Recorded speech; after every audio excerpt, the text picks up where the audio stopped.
Aujourd'hui, nous avons plein de gens qui te disent sur le bout des lèvres qu'ils croient. Oui, ils croient qu'Allah existe, mais ils ne craignent pas Allah. Ils croient qu'Allah existe. Lui-même, il a la conviction que le ciel là, c'est Allah qui a déposé. La terre là, c'est Allah qui a déposé. Lui-même, c'est Allah qui l'a créé. Il a cette conviction. Mais sauf que lui, il ne craint pas Allah. Malgré qu'il croit que Allah existe, malgré qu'il fait les 5 prières obligatoires dans la mosquée, mais c'est celui-là encore qui retourne dans son commerce pour aller léser ses clients.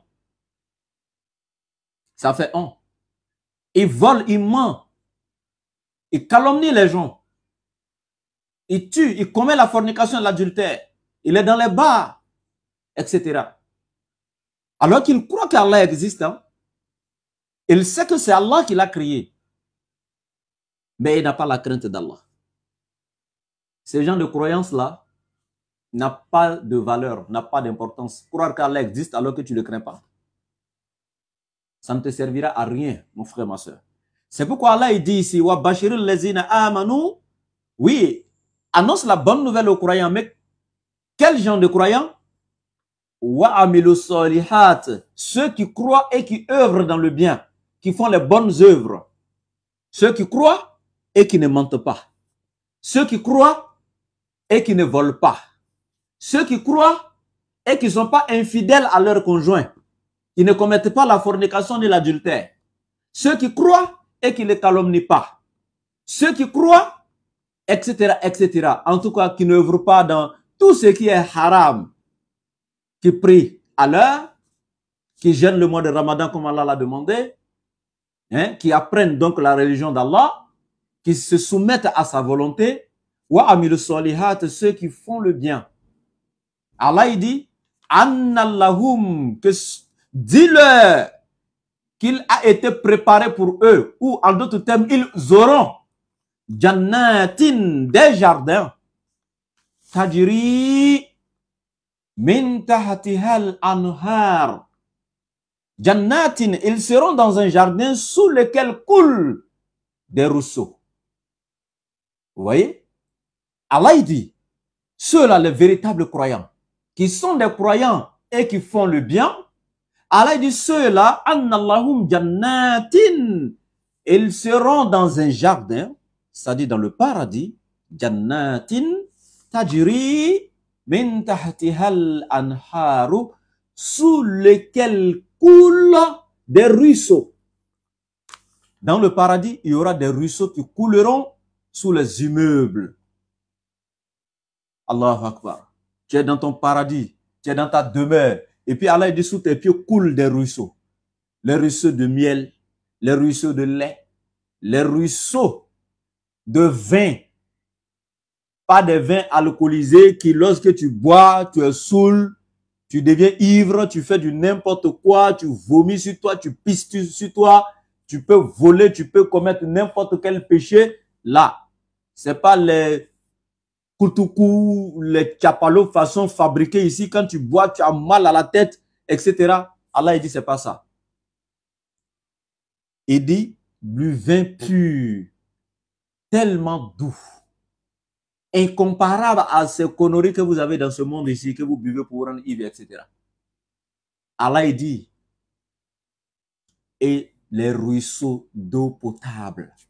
Et ça n'a rien à voir avec l'eau que tu bois dans Dunya ici. Si tu veux plus de détails, le verset 15 de la sourate 47, sourate Muhammad, description du paradis, Allahu Akbar. Allah il dit, ce vin que tu boiras dans le paradis n'a rien à voir avec le vin de Dunya. Mais quiconque boit le vin alcoolisé de Dunya qui est haram, ne verra pas, à plus forte raison, ne goûtera le vin de Yawmul Qiyamah qui sera dans le paradis.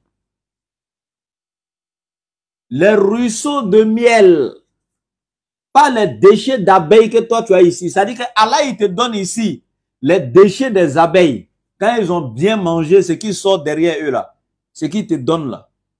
Ce miel que nous on prend ici dans ce monde éphémère qui est tellement intéressant là, qui a même des vertus même, c'est-à-dire que démontrées par la science même, bon pour la santé, etc.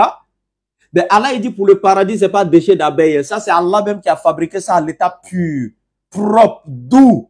Allahu Akbar. Vous imaginez le miel du paradis? Le lait du paradis. Pas créé à partir d'excréments et du sang, donc de bœufs, etc. tel que décrit ici scientifiquement dans le Coran même également. Ça, c'est Allah à l'état pur qui te réserve ce lait qu'il a fabriqué dans sa puissance lui-même. Allahu Akbar. Vous imaginez un peu le paradis? Et il dit, c'est des ruisseaux de ces breuvages-là qui couleront à flot. Subhanallah. Des ruisseaux qui couleront à flot pour vous. Et Allah, il continue en disant ceci. Et il dit, et toutefois, ruziqu minha min samaratin rizqan, et toutefois que ces habitants du paradis, on leur fait don des fruits du paradis en guise de récompense comme subsistance, toutefois qu'on on leur fait don des fruits du paradis, ils répondent, Haza allazi ruziqna min qablu. Là, ce sont certes là des fruits que nous on mangeait dans le bas monde là-bas, dans Dunya là-bas. Mais ça c'est la mangue, je reconnais ça. Ça c'est orange, je reconnais. Oui, mais ça, je vois ça c'est la pomme. Oui, ah oui, mais ça c'est du raisin. Donc, ils disent, mais attends, mais ça c'est des fruits que nous on mangeait dans ce monde. Dans le monde éphémère là-bas. Allah dit, wa utu bihi mutashabiha. On leur donnera des fruits semblables à ceux de Dunya, dans l'apparence et dans la forme, mais très différents et incomparables dans le goût. Allahu Akbar.